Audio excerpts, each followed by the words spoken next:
Most agree it's a good cause. The Ice Bucket Challenge raises awareness of ALS, or Lou Gehrig's disease, and raises money at the same time. But should the media get involved too? Because reporting on a cause and embracing one are two very different things.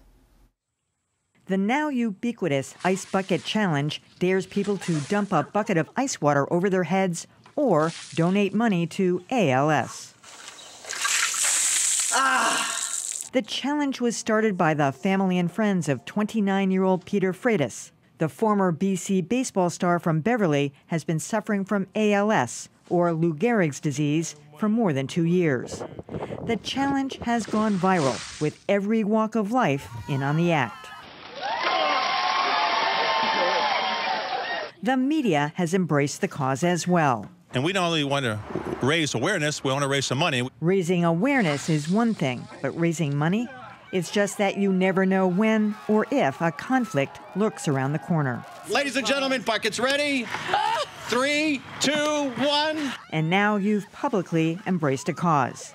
The national media is in on it too, directing donations to their own favorite cause. I want them to donate to Hospice of Palm Beach County. To my chosen charity, which is the Andy Leadership Institute. Frankly, that all seems off the point, which was supposed to be about ALS. It's also a tad self-serving. On the other hand, WCVB's Mike Lynch has a brilliant idea. I challenge Artie T to get together and break the ice and do the Ice Bucket Challenge and settle this thing. Now that I'd give money to see. All right, should news personalities openly embrace a charity campaign? Joining me to hash it out are John Keller of WBZ, Neiman Journalism Fellow Susie Benakaram, and Callie Crossley and Adam Riley, both of WGBH News. I just want to make something clear here.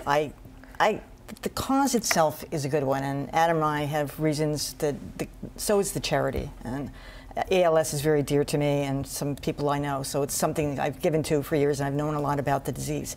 There's something about this, and I feel the same way about every charity that news people get involved in. I didn't like it when Chet and Natalie did the Jerry Lewis telethon. You just never know when somebody's going to be under indictment or there's going to be some horrible situation involving a charity. It's one thing to mention the cause. It's one thing to cover the cause, to cover the Ice Bucket Challenge. But to get involved in it publicly and on air, I think personally it's a mistake. I'll go first. I mean, listen, I think that this is a lovely idea. It's a great backstory. I think that actually media personalities have at times embraced causes and really made a difference and an impact. Look at Katie Couric after her husband died, or even Robin Roberts more recently with breast cancer. You know, there is an advantage to raising awareness of some of these issues, and if you're not backing a certain organization, you're just backing awareness. I think that's okay. My concern about this is slightly different, which is it feels to me like I'm not sure how many of the people who are participating or who are seeing the videos online are actually aware of what ALS is, or that this is even for ALS. It sort of feels like a fun viral trend rather than a real awareness campaign. And I'm also, you know, I'm old-fashioned, so I think there's nothing wrong with the original challenge, which is open up your checkbook.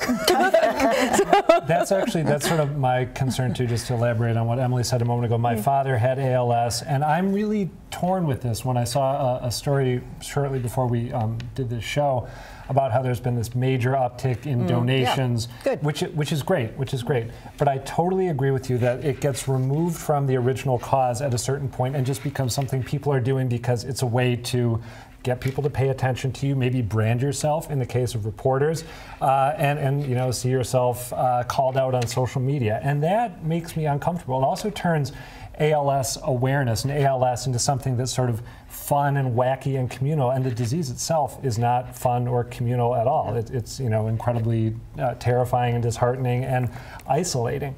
So that being said, you know, I say that, but on the other hand, if this is bringing solace to the young man who started it all and is, you know, helping advance research, that's commendable. I am genuinely torn on this.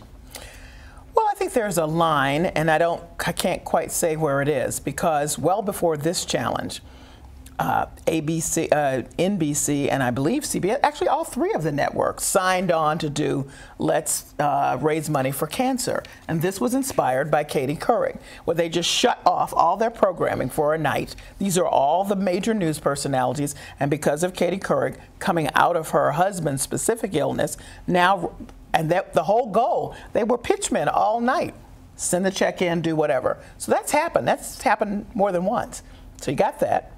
Then you have local stations that long have been affiliated with one charity or another. Some are affiliated with the Walk for Hunger, some have others. So they've been, you know, the only thing they didn't have was the fun, wacky Ice Bucket Challenge. So this has been going on forever. Does that make it right? I don't know. You know, as I said, I think there's a line. I myself, my mother died of Alzheimer's. So if you walk into the Alzheimer's office, you're probably going to locally see a picture. I'm a champion for Alzheimer's. Now, I don't pitch for them, but that's, you go in the office, you're going to see me there. I don't know if that does something for somebody else. It may. So I don't know where the line is when when it's become something that you're using for something other than the cause itself. And you've raised some very good points about people using it as a branding tool and all of that, and we don't know anything about the disease. To me, that's a problem. Yeah. Emily, I love you dearly, but I've got to take you out for coffee and introduce you to this wonderful new thing they have called decaf. I mean, let's chill out a little bit about this. If anything, I hear some of the concerns that have been voiced, and if something's exploitative or it's just taking advantage of a charitable cause to do self-promotion, that's tacky, and I think the viewers will, or listeners or readers will see that and recoil from it. But if anything, it seems to me that a common criticism of the media is that you're too aloof, you're too removed from the community, not involved enough. Remember the ancient debate about whether or not reporters should vote?